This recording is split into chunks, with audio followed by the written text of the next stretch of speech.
안녕하십니까. 이 강의는 민법상 입양을 신청한 부모님들께서 듣게 되는 강의입니다. 여러분은 재혼으로 새로운 자녀와 같이 살고 있거나 친인척 중에 아동을 돌보고 있다가 입양하는 절차를 밟고 계실 것입니다. 민법상 입양을 하는 가족 중에 가장 많이 차지하는 가족 형태가 재혼가족입니다. 재혼은 두 가족이 만나 새로운 가족이 탄생하는 과정입니다. 두 가족을 합치려다 보면 갈등이 있는 것은 당연하다, 이렇게 생각하는 것이 마음의 여유를 줄 것입니다. 재혼 가족이 아니어도 가족 간의 갈등은 있고 자녀 양육은 쉽지 않습니다. 물론 보람도 있지만 말입니다. 가족 갈등이 당연하다고 생각하지 않고 재혼이어서 친생자녀가 아니어서 갈등이 생기나 이렇게 걱정하기 시작하면 불안해지고, 불안해지면 인내심이 줄고 화도 더 쉽게 날 것입니다. 특히 부부 갈등이 있을 때면 더 불안해져서 재혼하여 배우자와 함께 있으면 자신과 자녀가 안전할 것이라고 믿었던 마음이 흔들릴 수 있습니다. 이럴 때에는 배우자를 믿고 부부관계를 공고히 하는 데 힘써야 합니다. 부부가 자녀 양육을 합심해서 할 수 있게 되면 자녀는 안정된 가정이라는 선물을 받게 될 것입니다. 재혼 가족이 잘 지내는데도 시간과 인내심이 필요합니다. 재혼하고 1년 반에서 2년 정도 지나면 배우자도 자신의 친생자녀에게 하듯이 민법 입양 자녀를 대할 수 있게 될 것입니다. 세월이 흐르면서 같이 지낸 시간이 많아지고 함께한 좋은 추억이 쌓일 때 누가 뭐라고 해도 흔들리거나 불안하게 여기지 않는 진짜 가족임을 여러분 스스로 확신하게 될 것입니다. 이렇게 진짜 가족이 되는 과정에서 우리가 유의해야 할 것이 있습니다. 바로 아동의 권리인데요. 우리는 최근까지 아동 훈육을 위해서는 체벌이 어느 정도 필요하다는 문화 속에서 살아왔습니다. 지금 부모인 세대는 매를 아끼면 자녀를 버린다라는 이야기를 듣고 성장하였습니다. 심지어 부모에게 매 맞은 자녀도 부모님이 나 잘 되라고 때리셨던 거야 라고 부모님의 체벌에 긍정적인 의미를 부여하곤 합니다.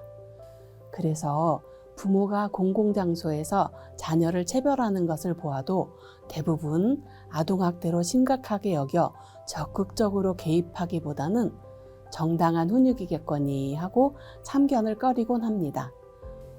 우리나라는 2015년 아동복지법을 통해 보호자가 아동에게 신체적, 정신적으로 고통을 주는 행위를 금지하였고 2021년 법 제정 63년 만에 친권자의 민법상 징계권 조항을 폐지하였습니다.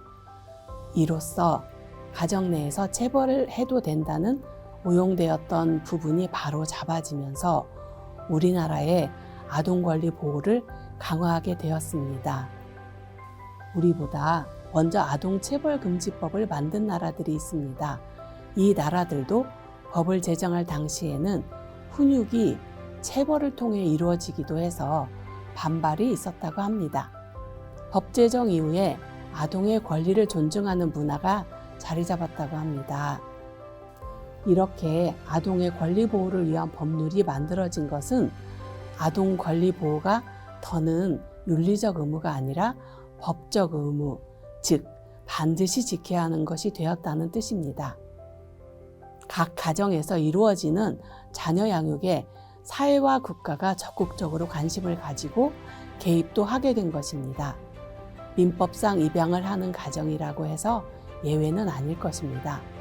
이 교육은 자칫 잘못하면 아동학대가 될 수 있는 양육법은 무엇인지 미리 파악하도록 하여 아동 권리를 인지하는 여러분의 감수성이 향상되기를 기대하고 있습니다.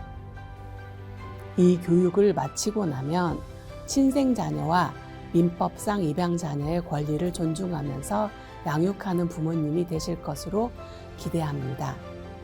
지금부터 어떤 행동은 하지 않아야 하고 어떻게 대처해야 아이들이 긍정적인 자기상을 가지고 건강하게 성장하도록 양육할 수 있는지 살펴보겠습니다.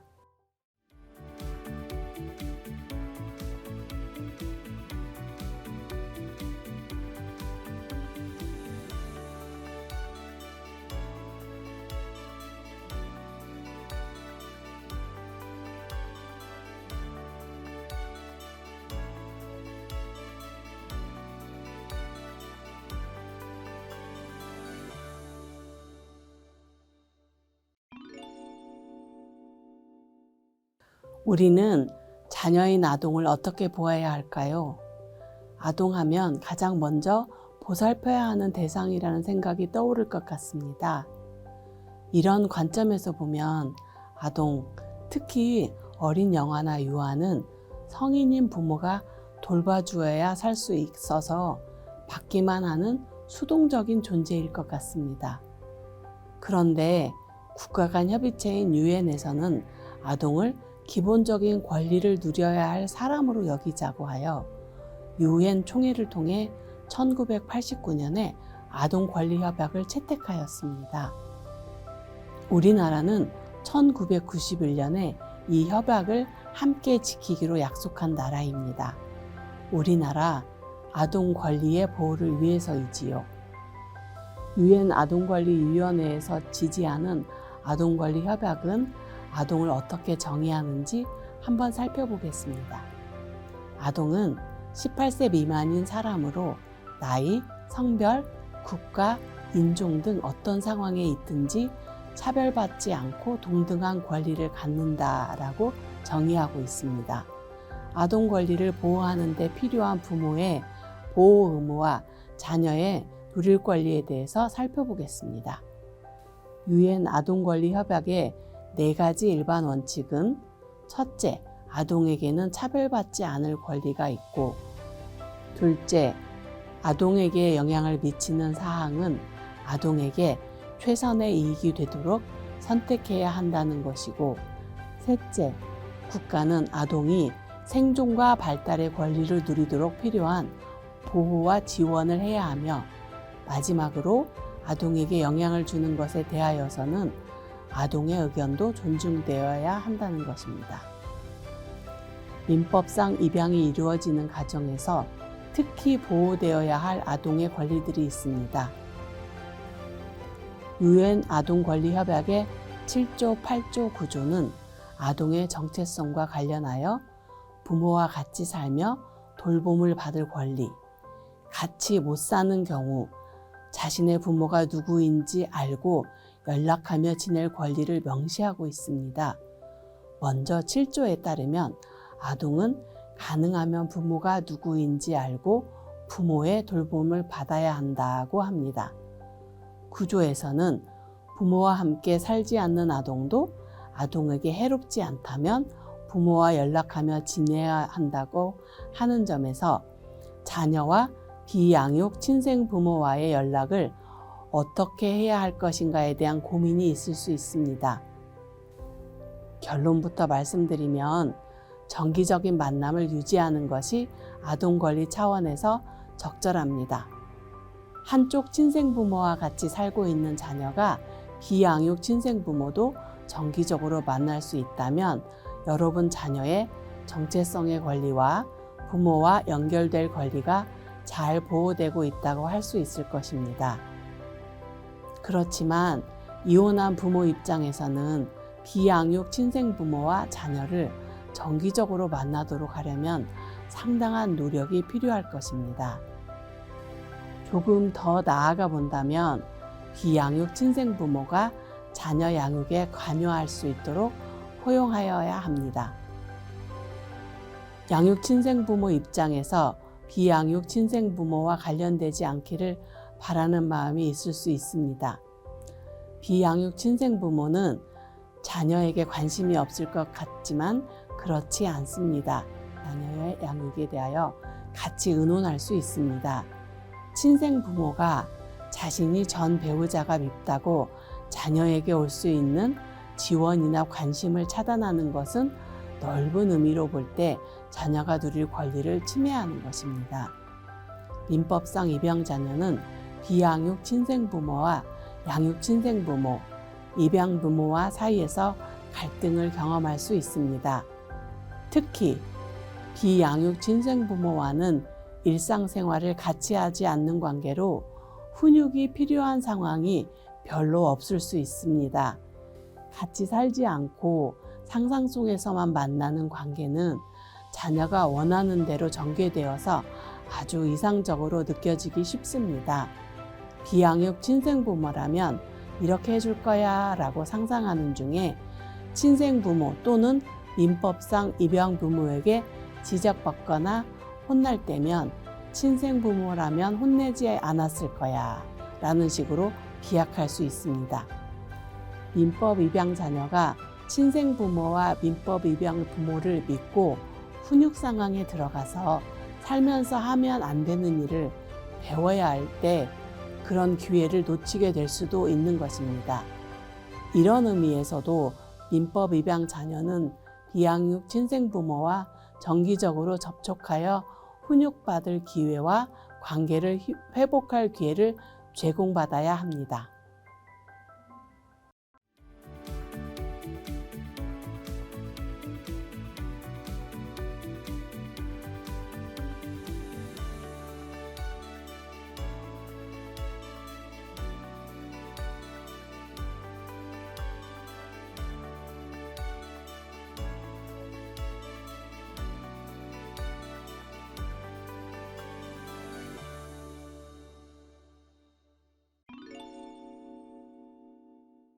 이 시간에는 아동이 보호받을 권리에 대하여 좀 더 자세히 살펴보겠습니다. UN 아동권리협약은 아동이 누릴 권리에 대하여 각 조로 나누어서 명시하고 있는데 크게 생존권, 발달권, 참여권, 보호권을 보장해야 한다고 설명하고 있습니다. 특히 16, 17, 18, 19, 32, 33, 34, 35, 36, 37, 38, 39, 40조 이렇게 많은 조들을 통해서 유해 환경과 착취, 폭력, 학대, 전쟁, 방임, 수감 생활로부터 아동이 보호받을 권리와 아동의 사생활이 보호받을 권리를 강조하고 있습니다. 훈육 상황에서 자녀를 체벌하는 부모의 경우 본인이 체벌을 통한 훈육 환경에서 성장하여 체벌에 허용적이거나 체벌 없이 훈육하는 방법을 잘 몰라서 체벌을 계속 사용하는 것일 수 있습니다. 아동권리보호는 주 양육자 또는 보호자의 협조 없이는 달성이 어려운 일입니다. 주 양육자에게 절대적으로 의존할 수밖에 없는 아동은 부모에게 심한 체벌을 당하여 맞게 되더라도 그런 일이 없다고 부인하거나 부모를 보호하려고 합니다. 그렇기에 부모의 체벌은 쉽게 드러나기 어렵고 교정될 기회를 가지기도 쉽지 않습니다. 이로써 훈육 과정에서 발생할 수 있는 아동학대에 대하여 알아봄으로써 아동권리 감수성을 향상하고 그 대안으로 긍정양육으로 자녀를 훈육하는 방법에 대하여 논의해 보도록 하겠습니다.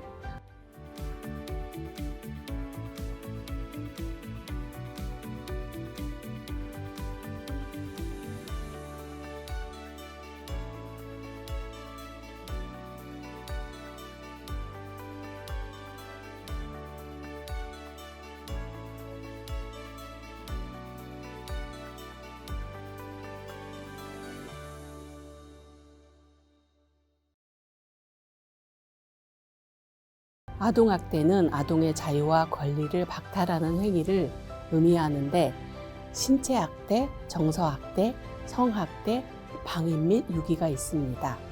먼저 신체학대에 대해 살펴보겠습니다.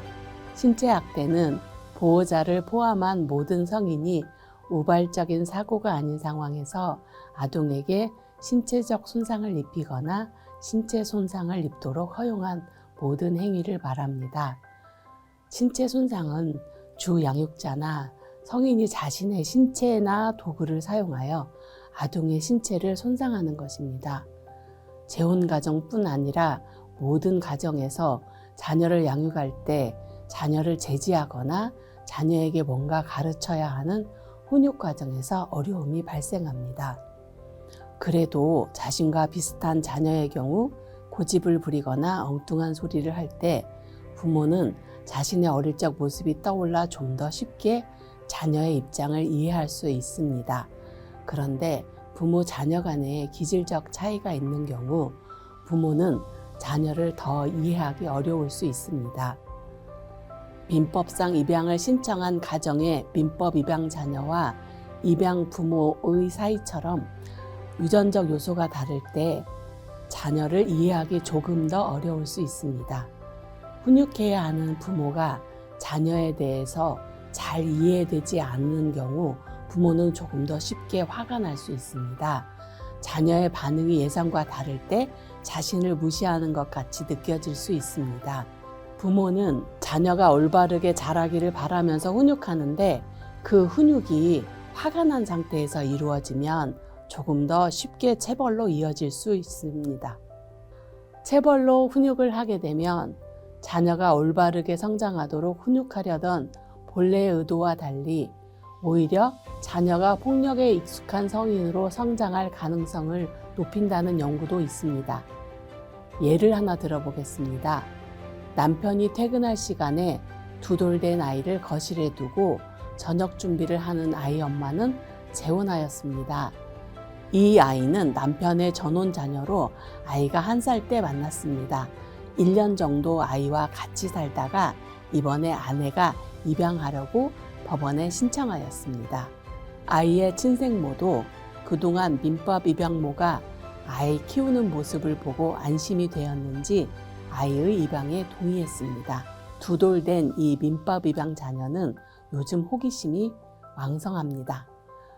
엄마가 저녁에 먹을 반찬을 만드는 동안 보행기에 앉아 놀던 아이는 몸을 뻗어 엄마가 밥 먹일 때 사용하고 두고 간 젓가락을 콘센트 구멍에 넣으려고 용을 씁니다. 아동의 행동을 목격한 엄마는 때리는 신용을 하면서 또 그러면 혼나? 라고 겁을 주고는 남편이 도착할 시간이 다 되어서 다시 저녁 준비를 계속합니다. 그런데 아들은 같은 행동을 반복합니다. 그러다가 전기 콘센트에 손가락이 닿아 아이 손에 전기가 살짝 흐릅니다. 아이가 자지러지게 웁니다. 손에 양념이 묻은 엄마는 급한 마음에 거실로 달려와 보행기를 발로 밀쳐냅니다. 반대쪽으로 밀려간 보행기와 아이는 벽에 부딪히고서야 멈춥니다. 그때 마침 퇴근한 남편이 현관문을 열고 들어옵니다. 아내가 자신의 친생자녀가 탄 보행기를 발로 차내는 것을 봅니다. 상당히 폭력적으로 보입니다. 남편은 아내가 내가 없을 때 아이에게 저렇게 함부로 대하나? 하고 아주 잠깐 생각하지만 묻지는 않습니다. 아내의 양념 묻은 손을 본 남편은 아이를 들어 올려 안아줍니다. 아내는 당황해서 설명도 잘 못하고 손을 씻으러 주방으로 갑니다. 그날은 그렇게 넘어갔는데 다음날 아이가 다시 손을 뻗어 콘센트를 찌르는 것을 본 엄마는 아이를 보행기에 들어 올려 하지 말라고 했잖아 라고 소리를 지르면서 아이를 앞뒤로 세게 흔듭니다. 다시는 그 행동을 안 하게 하려고 훈육하는 상황이지만 어머니의 감정이 격해지면서 신체학대가 발생한 것입니다. 민법 입양모가 남편의 전혼 자녀를 입양하여 키우는 일은 흔히 있는 일입니다. 그런데 사회적 시선으로는 친생 자녀가 아닌데 그 어려운 양육을 잘 해낼 수 있을까 하는 의심이 있습니다. 이러한 시선에서 비롯된 양육 불안은 실제로 자녀를 돌보는 민법 입양모에게 어떤 영향을 미칠까요? 남편이나 주변 친인척들이 민법 입양모를 믿지 않고 의심할 때 그 불안은 주 양육자에게 전달되고 불안이 높아집니다. 걱정했던 대로 자녀가 어떤 마음에 들지 않게 행동할 때 감정 반사 반응을 지나치게 크게 하여 의심받지 않을 때보다 민법 입양 자녀를 더 놀라게 하거나 아프게 할 수 있습니다. 아이러니한 상황입니다. 전날 밤에 남편이 아내에게 무슨 일이 있었는지 묻고 상황을 이해하고 아내가 애쓰고 있음에 대하여 알아주는 말을 하였다면 어떻게 되었을까요? 아니면 아내가 먼저 평소에 그렇게 하지 않는다고 말하고 이 상황이 어떻게 보일지 알지만 아이를 거칠게 다룰 의도는 아니었다고 말하는 방법도 있을 것입니다. 결국은 부모가 먼저 민법 입양 자녀의 양육에 대하여 편안하게 내놓고 이야기해야 한다는 것입니다. 물론 이런저런 이유가 있음에도 불구하고 엄마가 2살짜리 아이를 들어서 세게 흔드는 것은 신체학대입니다. 아동을 위급 상황에서 보호하되 학대로는 이어지지 않게 개입하는 것이 중요합니다. 자녀가 위험한 행동을 할 때는 재빠르게 개입해야 합니다. 위험한 상황을 보면 지나치게 힘이 들어가 자녀의 행동을 제어하는 수준을 넘어서 여기에 제시된 이야기처럼 벽에 부딪히게 하거나 자녀를 세게 흔들어서 자녀에게 고통을 주거나 놀라게 하는 경우가 있습니다. 위기 상황에 개입할 때는 안전벨트처럼 제지하라고 합니다. 안전벨트처럼 자녀를 붙잡아 위험한 행동은 막되 자녀에게 2차로 고통을 주지 않도록 하라는 것입니다. 이럴 때 위험한 상황에서 부모에게 보복당하거나 다치지 않고 멈춰지는 경험을 한 자녀는 힘이 넉넉한 부모에게 보호되는 든든함을 경험하게 되면서 세상이 안전하다고 느껴 세상에 대한 호기심을 가지고 더 알아보러 나아갈 것입니다. 어떤 경우에는 가치관 충돌과 자녀의 미래에 대한 불안이 맞물리면서 예기치 않은 충돌이 일어나기도 합니다. 여러분은 자녀의 머리 염색에 대해서 어떻게 생각하십니까? 초등학교 3학년인 딸이 아버지에게 염색을 해달라고 조릅니다. 3년 전 딸을 데리고 재혼한 어머니는 최근에 딸을 남편에게 입양시키는 절차를 시작하였습니다. 어머니는 자유분방한 딸 때문에 기준이 엄격한 남편의 눈치가 보입니다. 그래서 어머니가 딸이 아버지에게 염색 허락을 직접 받도록 한 것입니다. 엄한 아버지는 딸에게 염색은 안 된다고 하지만 딸은 포기하지 않고 계속 조릅니다. 계속 고집을 부리는 딸에게 화가 난 아버지는 손으로 따귀를 한 대 때립니다. 염색은 안 된다고? 벌써부터 그런 거 하려고 그래. 뭐가 되려고? 라고 소리를 지르면서요.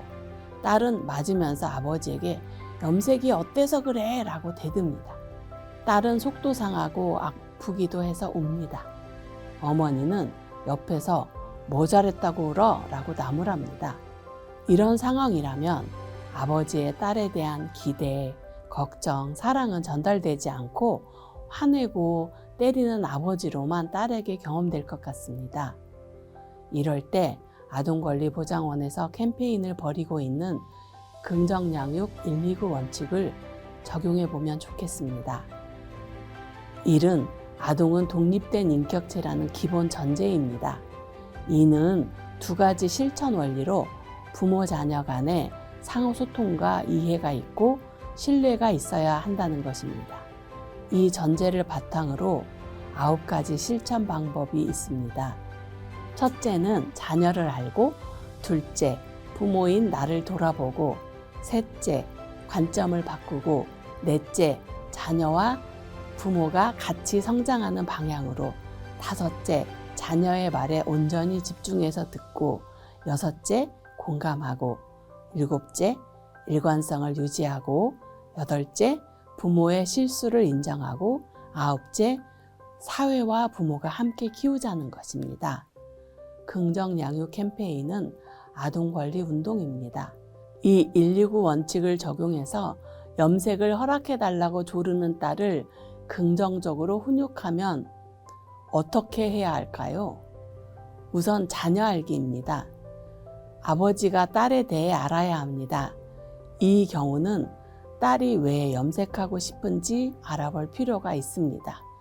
이때 온전히 집중해서 듣는 것이 필요합니다. 이제 10살이 된 딸은 친구가 염색하면 따라하고 싶기도 하고, 친구들은 염색을 안 해도 튀고 싶어서 염색하고 싶을 수 있습니다.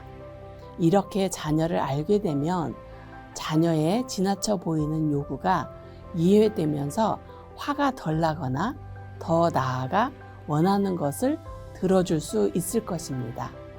두 번째 실천 방법으로는 아버지의 나 돌아보기가 있습니다.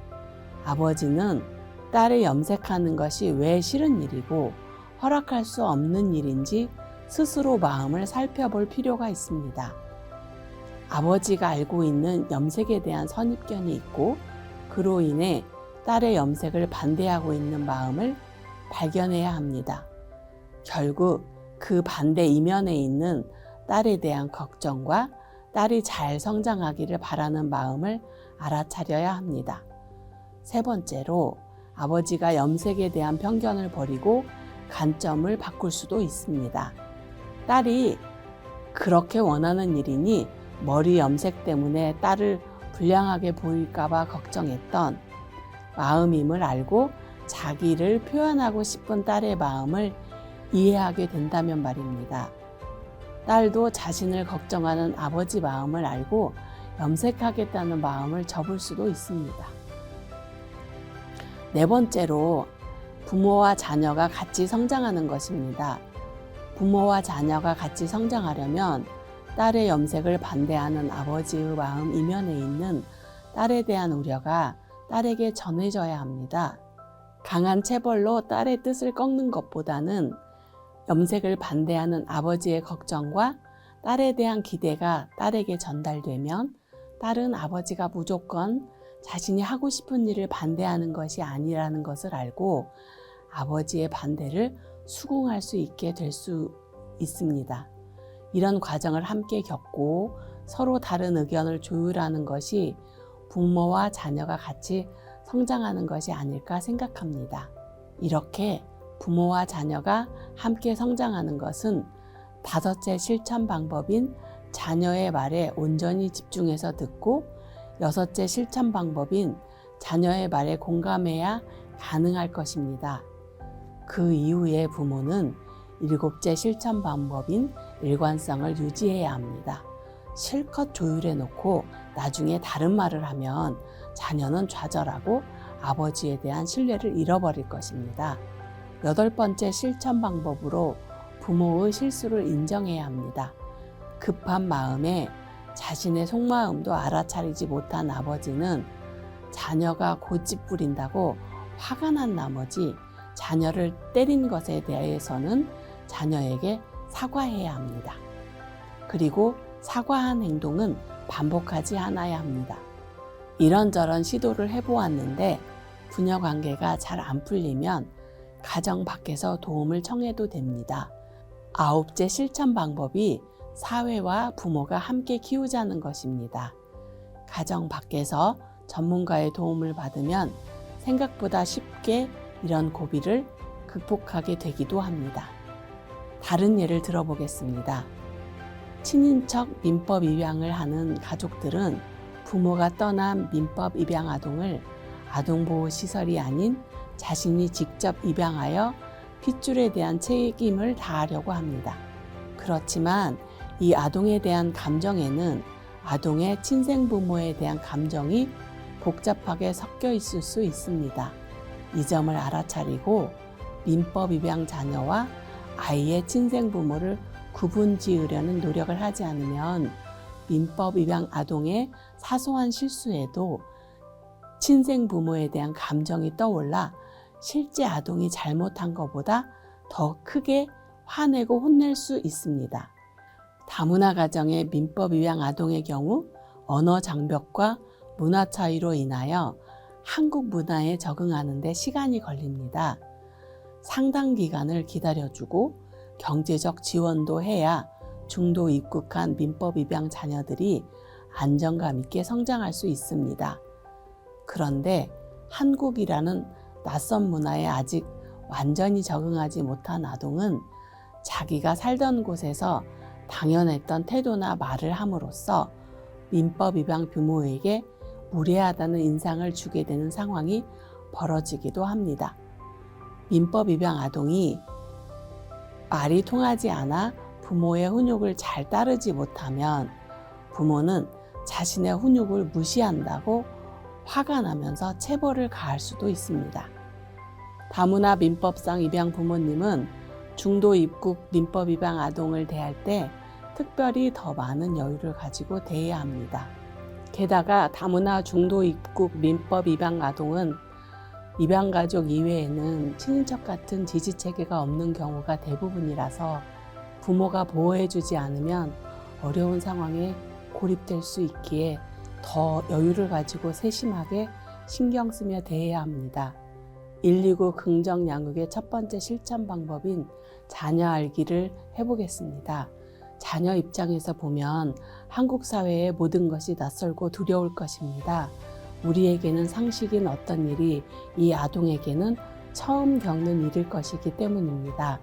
언어적 소통이 가능해야 하므로 자녀의 모국어 중에 생활에서 필수적인 어휘나 문장은 소통을 위하여 어른인 부모가 먼저 배워야 합니다. 잘 안 되면 다문화 중도 입국 자녀를 친생 부모인 배우자에게만 맡기지 말고 문장으로 써서라도 소통을 위한 어휘집을 준비하여 최소한 소통을 해야 합니다. 이것이 129 긍정 양육의 기본 원칙인 소통과 신뢰를 쌓는 길입니다. 두 번째로 입양 부모가 다문화 입양 자녀를 입양하고 있는 자신에 대하여 돌아보아야 합니다. 부모는 다문화 민법 입양 자녀를 입양하면서 스스로 기대한 것이 있는지, 있다면 어떤 기대를 했는지 등 자신을 돌아보며 솔직하게 자신의 한계도 인정하는 것입니다. 셋째, 자녀에 대하여 더 알아갈수록 막연하게 알던 외국에서 온 아동에 대한 관점이 변화될 것입니다. 자녀가 성장하는 것을 지켜보면서 지원해 주는 것을 통해 부모도 성장할 것입니다. 넷째, 자녀의 말에 집중해서 들으려면 자녀의 언어를 이해해야 가능합니다. 덧붙여서 외국에서 온 자녀는 말을 잘 이해하지 못하므로 입양 부모의 표정이나 태도, 목소리 톤으로 분위기를 읽어내게 됩니다. 이런 점에서 큰 소리를 지르거나 화난 표정을 짓지 말고 온화하고 부드러운 태도를 유지하는 것이 자녀가 안심하고 집에서 지내는 데 도움이 될 것입니다. 여섯째, 자녀의 입장을 공감하려고 노력하고 일곱째, 하는 일의 원칙을 정하고 지켜야 합니다. 이렇게 해주면 언어가 서툴러 소통이 안 되어 실수하거나 화나게 만드는 일을 줄일 수 있고 신뢰감도 줄 수 있습니다. 부족한 언어 능력으로 인한 실수는 그때그때 인정하고 필요하면 사과하면서 지내다 보면 점점 이해하는 영역이 늘어날 것입니다. 이것이 8번째 실천 방법인 실수 인정하기입니다. 중도 입국 입양 자녀를 혼자만 책임지려고 하지 마세요. 마지막 실천 원리, 아동은 사회와 부모가 함께 키운다라는 것을 기억해 주세요. 중도 입국 아동에게 도움을 줄 수 있는 전문가들이 있습니다. 외부에 손을 내밀어 도움을 청하고 여러분의 자녀가 그 혜택을 누리도록 적극적으로 도와주세요. 이렇게 긍정 양육 129 실천 방법을 따라 자녀를 양육하다 보면 어느새 한국 사회의 어엿한 구성원이 되어 있는 자녀를 보시게 될 것입니다.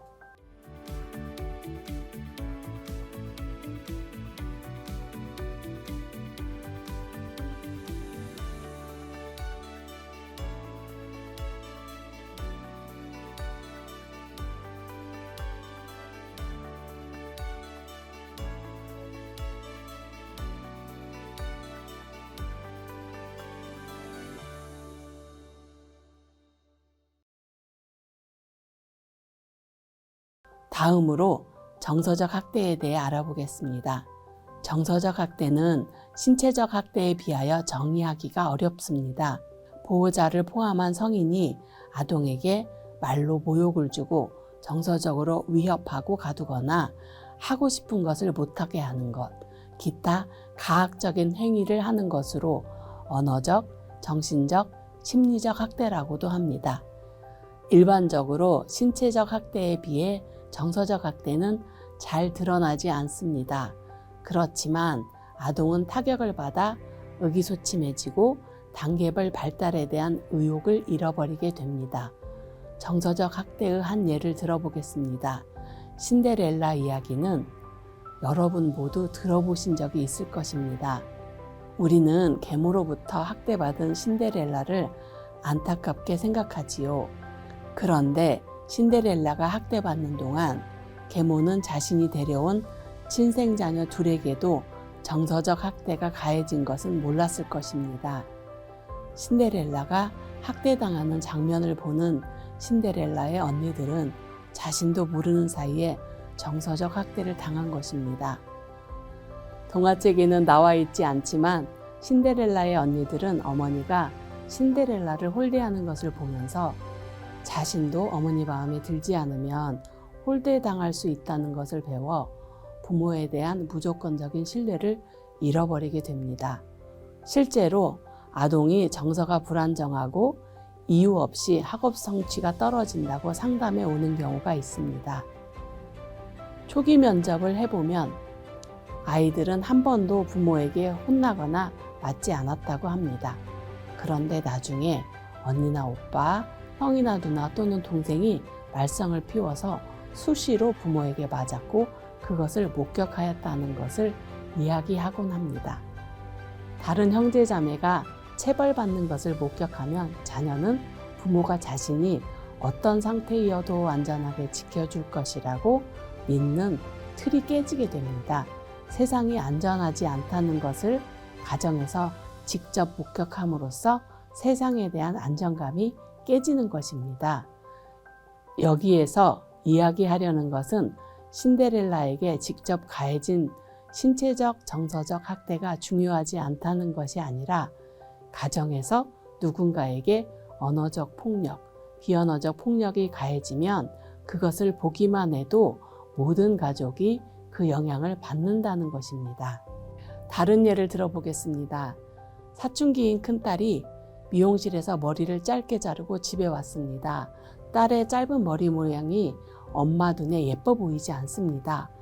화가 난 엄마는 한 손에 가위를 들고 딸의 머리카락을 잡아당기면서 짧은 머리가 좋으면 가위로 더 잘라줄게, 이리 와봐 라고 하면서 혼을 냅니다. 어머니는 딸에게 앞으로는 뭐든지 엄마 허락 없이는 하지 않겠다 라는 각서를 쓰게 합니다. 그리고 이 각서를 거실 장식장에 붙여놓습니다. 그동안 엄마 말을 잘 듣던 딸이어서 엄마의 배신감이 더 큽니다. 사실 큰딸은 남편의 전혼자녀입니다. 엄마를 처음 만나던 5살 때 엄마라며 잘 따르던 민법 입양 자녀입니다. 그 당시 엄마에게는 3살 된 아들이 있었습니다. 아들은 아들이어서 그런지 초등학교 때부터 밖으로 돌아 엄마는 현재 딸에게 정을 붙이고 지내고 있었습니다. 이제는 딸이 더 자라기 전에 딸의 서류를 정리해서 법적으로 친자관계를 만들려고 민법상 입양을 신청해 둔 상태입니다. 남편은 회사에서 중직을 맡아 바쁩니다. 살림하고 아이 둘을 키우면서 중년이 된 어머니는 혼자만 앞으로 나아가지 못하고 있는 것 같고 자녀들도 자신을 덜 필요로 하는 것 같아 마음이 약간 서글픕니다. 사람은 자신만의 독특한 미적 기준이 있습니다. 그리고 그것이 예뻐 보이거나 좋게 보이게 만드는 이유나 경험도 있습니다. 예를 들어 이 어머니가 딸에게 머리카락을 길게 기르도록 하고 긴 머리를 좋아하는 것은 딸과 좋은 추억이 있었기 때문입니다. 이 어머니가 막 재혼해서 자신에게 없던 딸의 머리카락을 빗겨서 양쪽으로 갈래머리를 따주면 딸이 좋아하고 그것을 보는 어머니는 딸이 예뻐 보여 모녀 관계의 안정감을 느끼기 시작했던 것입니다. 이제 모녀 간 유대감의 상징인 긴 머리를 한 딸이 더 예뻐 보이는 것이 이해가 될 것입니다.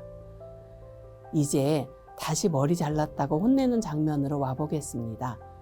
딸이 머리 기르는 것을 어머니가 좋아하는 줄 알면서도 딸이 자기 머리를 짧게 자르면 어머니는 딸이 자신의 의견을 무시한다고 느낄 수 있습니다. 그런데 청소년기에 접어든 딸은 어머니에게서 정서적 독립을 시작합니다. 어릴 때부터 걸음마 배우면서 부모에게 조금 걸어 나아갔던 것처럼 말이지요. 자신만의 취향 또는 주장이 생기면서 그동안 어머니 의견을 잘 따르던 자녀는 절대적이던 부모의 영향력에서 벗어나기 시작하는 것입니다. 자녀가 청소년기에 접어들면 부모는 자녀가 그 이전 시기보다 더 자율적으로 선택할 수 있도록 허락해주는 여유가 필요합니다. 그리고 조금 더 독립된 인격체로서 존중해야 합니다. 이 상황이 정서적 학대일 수 있다고 하면 너무 지나치게 느끼실까요? 긍정 양육 129 실천 원칙의 1에 해당하는 대전제인 자녀를 독립된 인격체로 본다는 것을 기억해 주시면 좋을 것입니다. 자녀를 잘 보살폈던 주양육자일수록 자녀가 자신이 아니면 안 된다고 믿고 계실 수 있습니다. 자녀가 어릴 때는 이런 것이 문제가 되지 않다가 자녀가 청소년이 되면 갈등을 일으키는 문제가 되기도 합니다. 자녀가 독립을 위한 거리를 두기 시작하기 때문입니다. 그러면 그동안 진심으로 사랑하고 보살폈고 이제는 친생자녀와 같은 친밀감을 느끼던 부모는 배신감을 느끼고 친생자녀가 아니라서 자신을 떠나려 하거나 의견을 무시한다고 오해할 수 있습니다. 어머니가 딸의 거리두기를 친생 부모가 아니어서 자신의 의견을 무시하는 것이고 드디어 올 것이 왔다라고 받아들이면 어머니는 그동안의 양육이 허망하고 다 무너져 내리는 것처럼 느낄 것입니다. 그러면 자녀에게 분풀이하거나 통제력을 유지하려고 억지를 부리게 될 것입니다. 그런데 사실은 친생자녀이냐 입양자녀이냐의 문제가 아니고 자녀 청소년기에 독립이라는 가족 발달 과업을 해내고 있는 것입니다. 이제 이 상황에 129 긍정 양육의 9가지 실천 방법을 적용해 보겠습니다. 첫째는 자녀를 알아야 합니다. 중학생 딸은 엄마가 짧은 머리를 싫어하는 줄 알면서 왜 짧게 잘랐는지 편안하게 어머니와 소통할 수 있어야 합니다. 입양 자녀가 말하는 이유가 그렇게 중대하지 않을 수 있습니다. 대답이 고작 그냥 잘랐어요 라고 할 수 있습니다. 딸이 머리를 짧게 자른 것이 어머니를 배신하려는 것은 아닐 것이기 때문입니다. 어머니는 자녀의 말을 듣고 그 말을 인정해야 합니다. 둘째, 어머니는 자신을 돌아봐야 합니다. 그동안 양육에 들인 공이 허사로 될 것 같은 불안이 사실인지 큰딸과 확인할 필요가 있습니다. 어머니가 자기 말을 안 듣고 머리를 짧게 자른 딸을 보고 그동안의 양육에 대한 배신이라고 확대해서 해석하고 사춘기에 들어서는 딸에 대한 통제력을 잃지 않으려고 딸을 압박하는 것은 성장하면서 자연스럽게 부모와 거리를 두려는 청소년기의 딸과 자연스럽지 않게 거리감이 생기면서 단절로 이어질 수 있습니다. 셋째, 관점을 바꾸어야 합니다. 입양 부모, 친생 부모 상관없이 친생 자녀가 점점 자라면 모든 일을 부모의 지시대로만 할 수는 없습니다. 자녀는 성장하고 조금씩 독립하다가 떠나는 것입니다. 물론 떠난다고 단절은 아니고 가끔 부모를 찾게 되고요. 어머니는 딸이 어느 정도 자랐으니 너무 걱정하기보다 조금 마음의 여유를 가지고 머리카락 정도는 하고 싶은 대로 자르도록 허용해 주어야 합니다. 넷째, 부모와 자녀가 같이 성장해야 합니다. 같이 성장하기 위해서는 어머니도 딸 이야기를 들어야 하고 딸도 어머니의 불안한 마음을 알아야 합니다. 물론 딸이 어머니의 불안을 알았다고 독립해가는 청소년기 과업을 멈추어야 한다는 뜻은 아닙니다. 딸은 독립을 향해 가되 엄마를 영영 떠나려는 것은 아니라는 것을 확인시켜주면 좋습니다. 모녀가 오랜 시간 함께한 추억은 쉽게 사라지지 않습니다. 이 경험들이 모여서 딸의 정체성을 형성했고 그 과정을 어머니께서 고스란히 기억하고 있기 때문입니다. 5째, 자녀의 말에 온전히 집중해서 들어야 합니다. 딸이 머리카락을 짧게 자른 것이 엄마를 무시하려는 것이 아니라고 하면 어머니는 믿어주어야 합니다.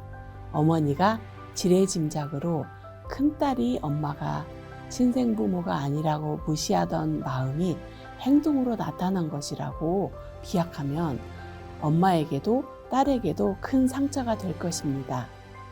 6째, 공감해야 합니다. 어머니는 이제는 자기가 원하는 방식으로 커트하고 멋내고 싶은 딸의 마음에 공감해야 합니다. 어머니가 보기에 촌스럽거나 도발적으로 보여 마음에 들지 않을 수 있습니다. 그래도 딸의 작은 자율권 행사에 화들짝 놀라 다시 아이처럼 대하면서 엄마의 영향력을 행사하기보다는 딸의 성장을 지지하고 공감해 주어야 합니다. 7째, 일관성을 유지해야 하는데 이미 중학생이 된 큰딸은 점점 더 많은 일을 스스로 결정하려고 할 것입니다. 딸이 어머니에게 묻지 않고 스스로 선택할 때마다 어머니는 모녀 관계에 대한 자신의 불안이 커진다는 것을 알아차리지만 심리적으로도 독립하려는 딸의 시도를 존중하고 꾸준히 수용해야 합니다.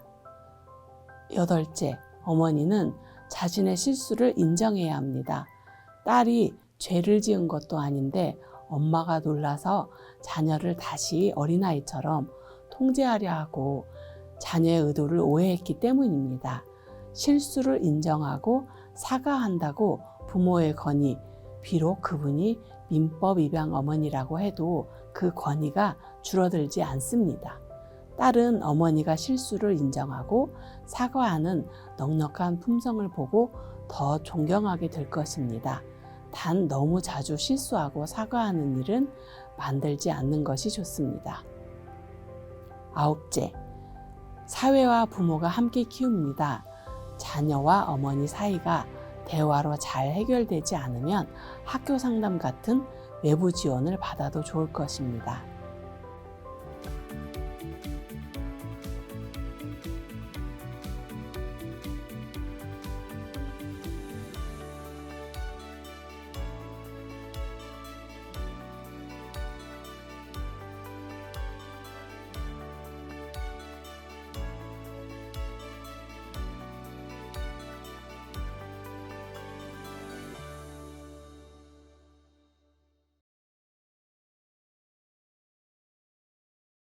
다음은 성학대에 대해 알아보겠습니다.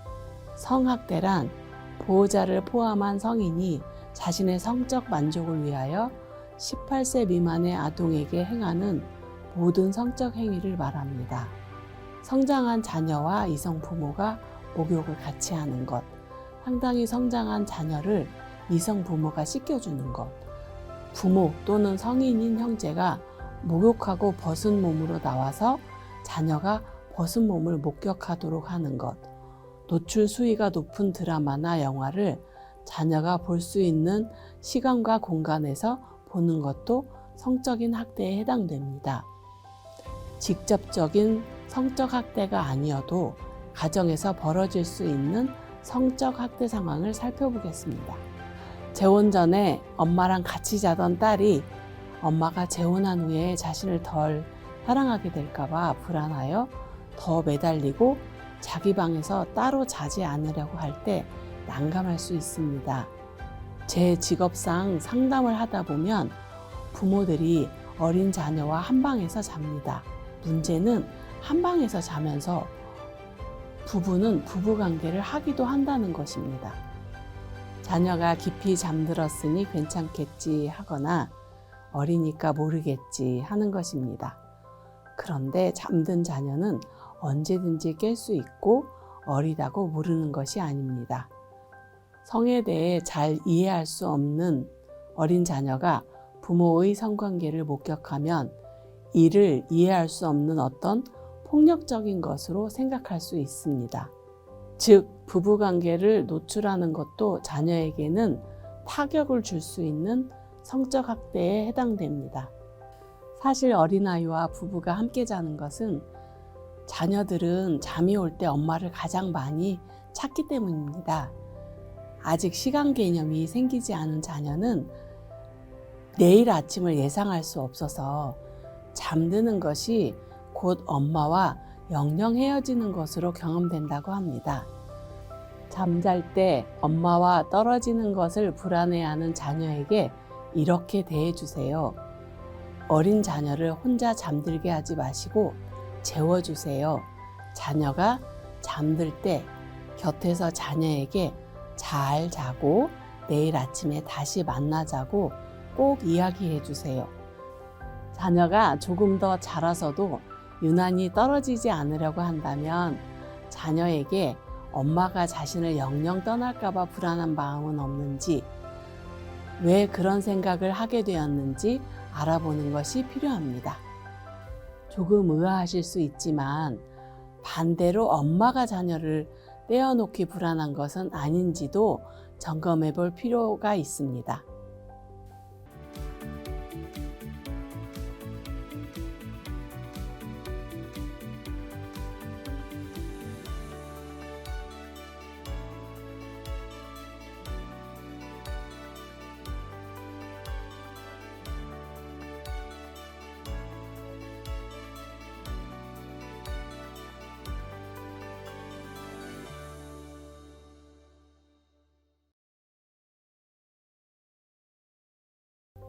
마지막으로 방임 및 유기에 대해서 살펴보겠습니다.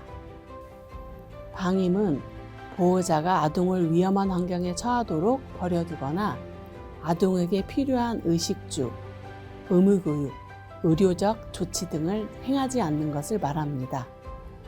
유기는 보호자가 아동을 보호하지 않고 버리는 행위를 말합니다. 방임과 유기는 눈에 잘 띄지 않아 외부의 개입을 어렵게 하는 특징이 있습니다.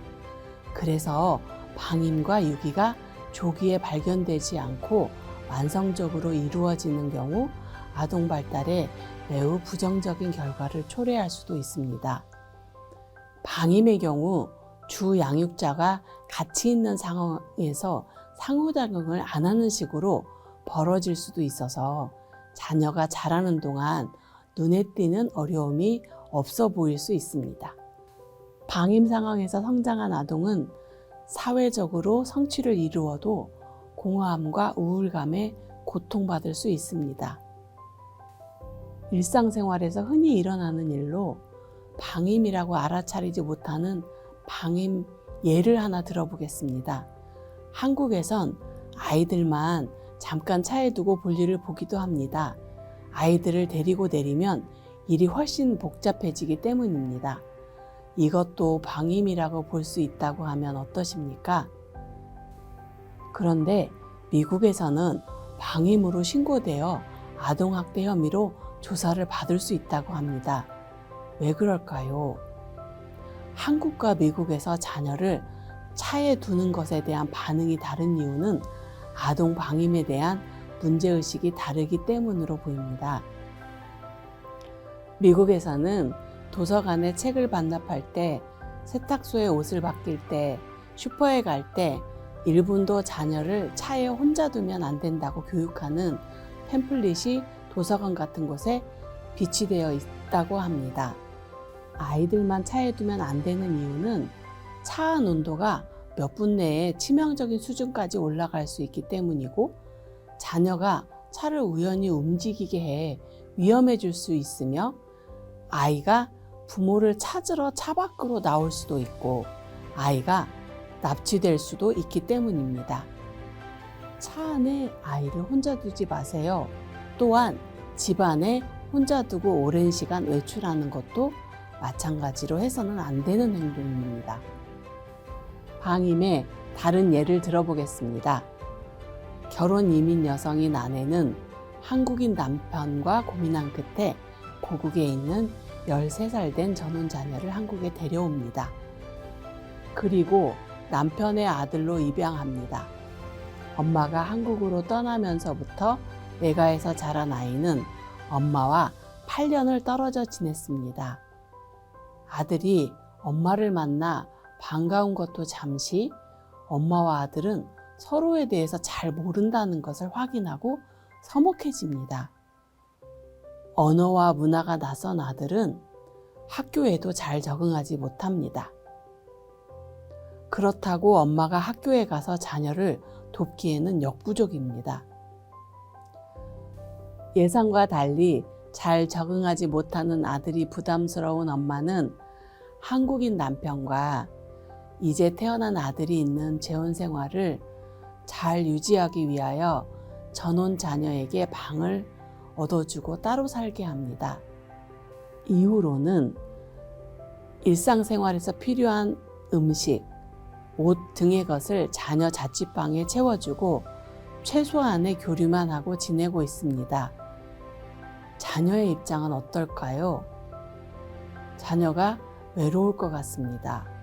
엄마와 더 친해질 줄 알고 한국에 왔는데 엄마가 옆에 있는데 수시로 볼 수 없으니 더욱 엄마가 아쉬울 것 같습니다.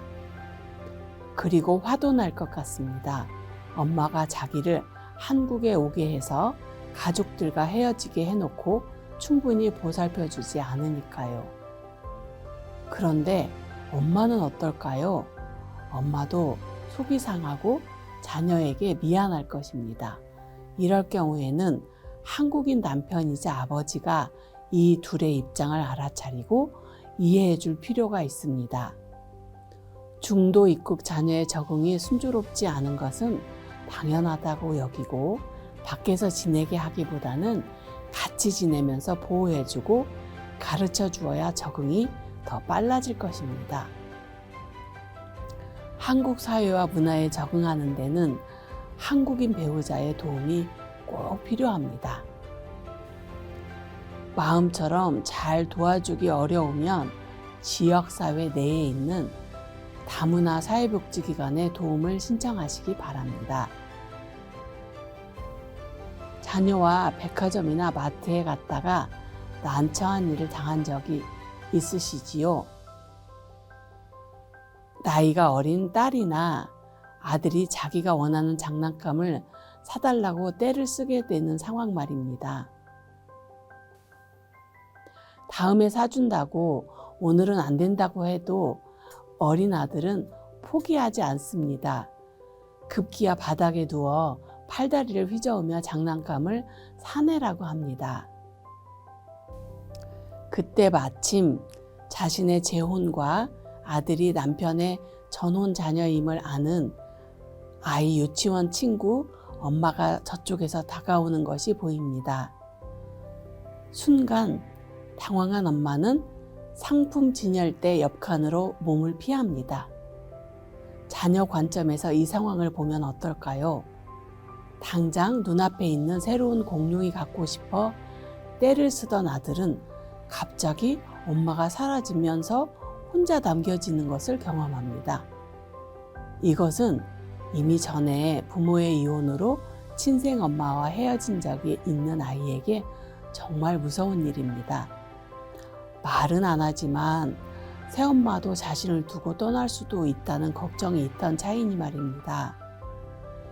유기당할 수 있다는 경험을 한 것입니다. 자녀가 부모가 자신을 떠날 수도 있다고 걱정하며 성장하는 것은 자신이 귀하다 또는 나는 꽤 괜찮은 아이라는 확신, 즉 자존감을 떨어뜨리는 일입니다. 사람은 다른 동물과 달리 주 양육자인 부모에게 의존해서 살아가야 하는 기간을 상당히 오래 거칩니다. 이때 주 양육자가 자신을 버린다면 생명을 부지하기 어려울 수 있어서 부모가 자신을 두고 떠나는 일은 근원적인 공포심을 자극하는 일일 수 있습니다. 자녀를 두고 떠나는 대신에 그 자리에서 그 일을 같이 처리해 보는 것은 어떨까요? 아들이 공룡을 갖고 싶은 마음을 알아주고 원하는 것을 다 사줄 수는 없는데 아들이 공공장소에서 떼를 쓰니 곤란하다는 엄마의 입장도 알려주고 어떻게 하면 좋겠다는 대안도 제안해 보는 것입니다. 아들 마음을 엄마가 알아주는 순간 아들은 이미 엄마에게 자신이 이해받고 있다는 것을 확인하게 됩니다. 엄마에게 자신이 중요함을 확인받으면 아들은 마음의 여유가 생깁니다. 마음의 여유가 생긴 아들은 엄마에게 버려질 수도 있다는 불안했던 마음을 진정할 힘을 낼 수 있을 것입니다. 가족이 되는 방법에는 출생으로 가족이 되는 방법이 있고 재혼과 입양으로 가족이 되는 방법도 있습니다. 새롭게 구성된 친생자녀와 민법상 입양자녀를 양육하며 한 가족으로 지내는 것은 쉬운 일은 아닙니다. 하지만 현재 가족 구성원에 대하여 마음이 편안해지면 자녀를 훈육해야 되는 상황의 불안을 더 잘 감당할 수 있게 됩니다. 가족을 구성하는 방법에 대하여 마음을 열어야 한다고 하며 불안을 이야기하는 것은 불안과 체벌이 아주 밀접한 관계에 있기 때문입니다. 많은 연구에서 불안이 커지면 합리적이고 이성적인 반응을 어렵게 하여 훈육 상황에서 더 쉽게 화를 내거나 폭력적으로 반응하게 된다고 합니다. 마지막으로 당부하고 싶은 점은 민법 입양 자녀의 권리를 존중하려면 무엇보다도 자녀의 의견을 존중해 주어야 한다는 것입니다. 유치원 갈 때 신고 싶은 신발을 신게 해주는 것, 가끔 계절에 안 맞는 옷을 입는다고 할 때 그 옷을 입게 허락하는 것, 하고 싶은 놀이를 하게 해주는 것입니다. 자신과 타인을 해치지 않는 한 이러한 작은 것들을 아이가 하고 싶은 대로 경험할 수 있도록 허용하고 조금 더 세심하게 아이에 대해서 신경 써주세요. 그럴 때 아이의 자존감이 튼튼해집니다. 기회가 될 때마다 내가 나에게 중요해서 내게 큰 영향을 미친단다. 내가 행복해야 하는 것이 나에게 중요하단다.